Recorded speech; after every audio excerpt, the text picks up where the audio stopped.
बच्चों, आज हम कश्मीरी कवित्री ललद्यद द्वारा रचित वाक कविता पढ़ने जा रहे हैं। ललद्यद कश्मीर की एक लोकप्रिय कवित्री हैं।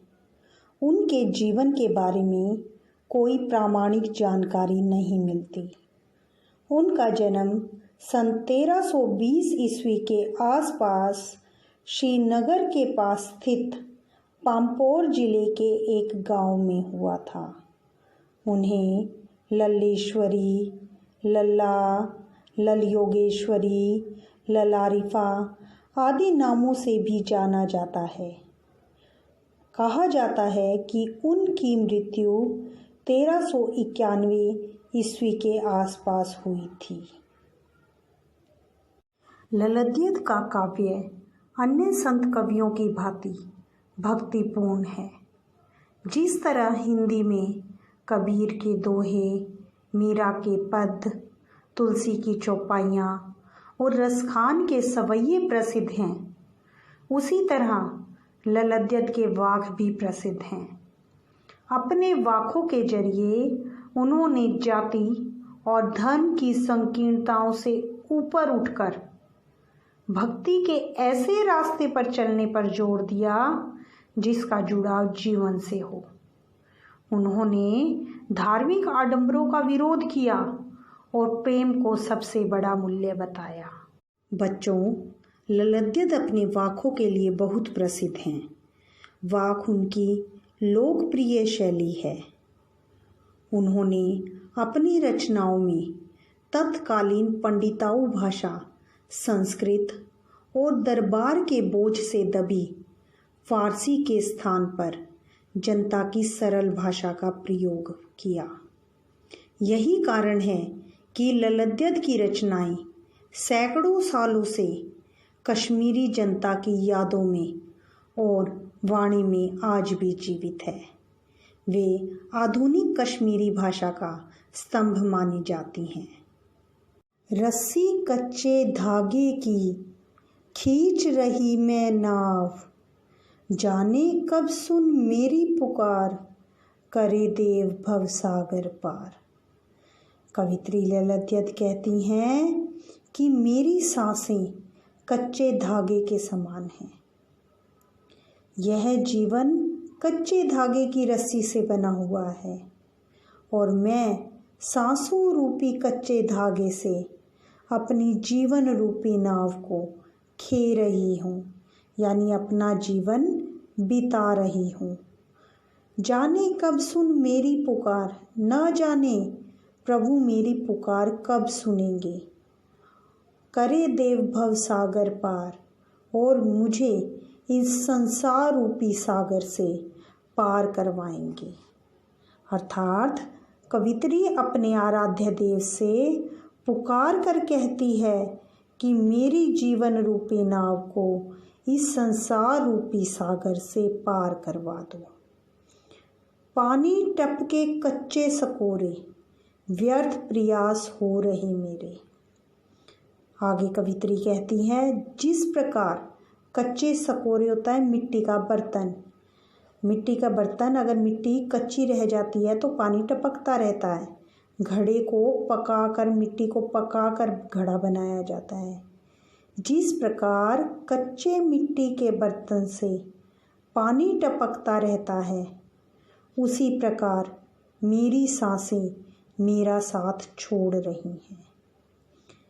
जी में उठती रह रहे हूँ, घर जाने की चाह है घेरे। मेरे हृदय में रह रहकर एक तड़प उठती है कि मैं कब अपने प्रभु से मिलूंगी। अब मैं अपने घर अर्थात परमात्मा लोक में जाना चाहती हूँ। बच्चों, अब हम इस वाक से संबंधित प्रश्नों के उत्तर करेंगे। हमारा पहला प्रश्न है, कवित्री किससे क्या खींच रही है? उत्तर होगा, कवित्री कच्चे धागे की रस्सी से नाव खींच रही है। यहाँ पर धागे सांसों के लिए प्रयुक्त हुआ है। आशय यह है कि वह नश्वर सांसों की सहायता से जीवन जी रही है। दूसरा प्रश्न, कच्चे सकोरे का उदाहरण क्यों दिया गया है? कच्चा सकोरा मिट्टी के बर्तन को कहा जाता है, तो जीवन की नश्वरता दिखाने के लिए कच्चे सकोरे का उदाहरण दिया गया है कि कच्चे सकोरे में से जिस प्रकार पानी टपकता रहता है उसी प्रकार जीवन से सांसें खत्म हो रही हैं। तीसरा प्रश्न, कवित्री के जी में हुक क्यों उठती है? हुक यानी कसक। कवित्री परमात्मा से मिलना चाहती है, लेकिन वह परमात्मा से मिल नहीं पा रही है, जिसके कारण उसके जी में रह रहकर हुक उठ रही है। चौथा प्रश्न, घर जाने की चाह से कवित्री का क्या तात्पर्य है? कवित्री परमात्मा के घर जाना चाहती है, अर्थात मुक्ति चाहती है। परमात्मा के घर को ही वह अपना घर मानती है। खा खा कर कुछ पाएगा नहीं, न खाकर बनेगा अहंकारी। सम खा तभी होगा संभावी, खुलेगी सांकल बंद द्वार की। खा खा कर कुछ पाएगा नहीं। कवित्री ललद्यद कहती हैं कि तू सांसारिक भोगों में लीन मत हो, भोगों से कुछ प्राप्त नहीं होगा। भोग यानी जो सांसारिक ऐश्वर्य के साधन हैं जिनसे हमें सुख प्राप्त होता है, उनमें हमें डूबना नहीं चाहिए। न खाकर बनेगा अहंकारी, और ऐसा भी तुम्हें नहीं बनना है कि तुम त्याग और तपस्या का जीवन अपना लो, क्योंकि अगर तुम त्याग और तपस्या का जीवन अपना लोगे, सब कुछ छोड़ दोगे, तो तुम्हारे अंदर अहंकार आ जाएगा। सम खा तभी होगा संभावी। सम खाने का आशय है भोगों पर उचित संयम रखना, न तो भोग से दूर रहना, न ही उसमें लिप्त रहना, बल्कि उचित भोग करना। और संभावी, जो भोग और त्याग के बीच मध्यम मार्ग अपनाता है। तो कवित्री कहती हैं कि भोग और त्याग के बीच मध्यम मार्ग अपना लो, समान भाव से रहना सीख लो।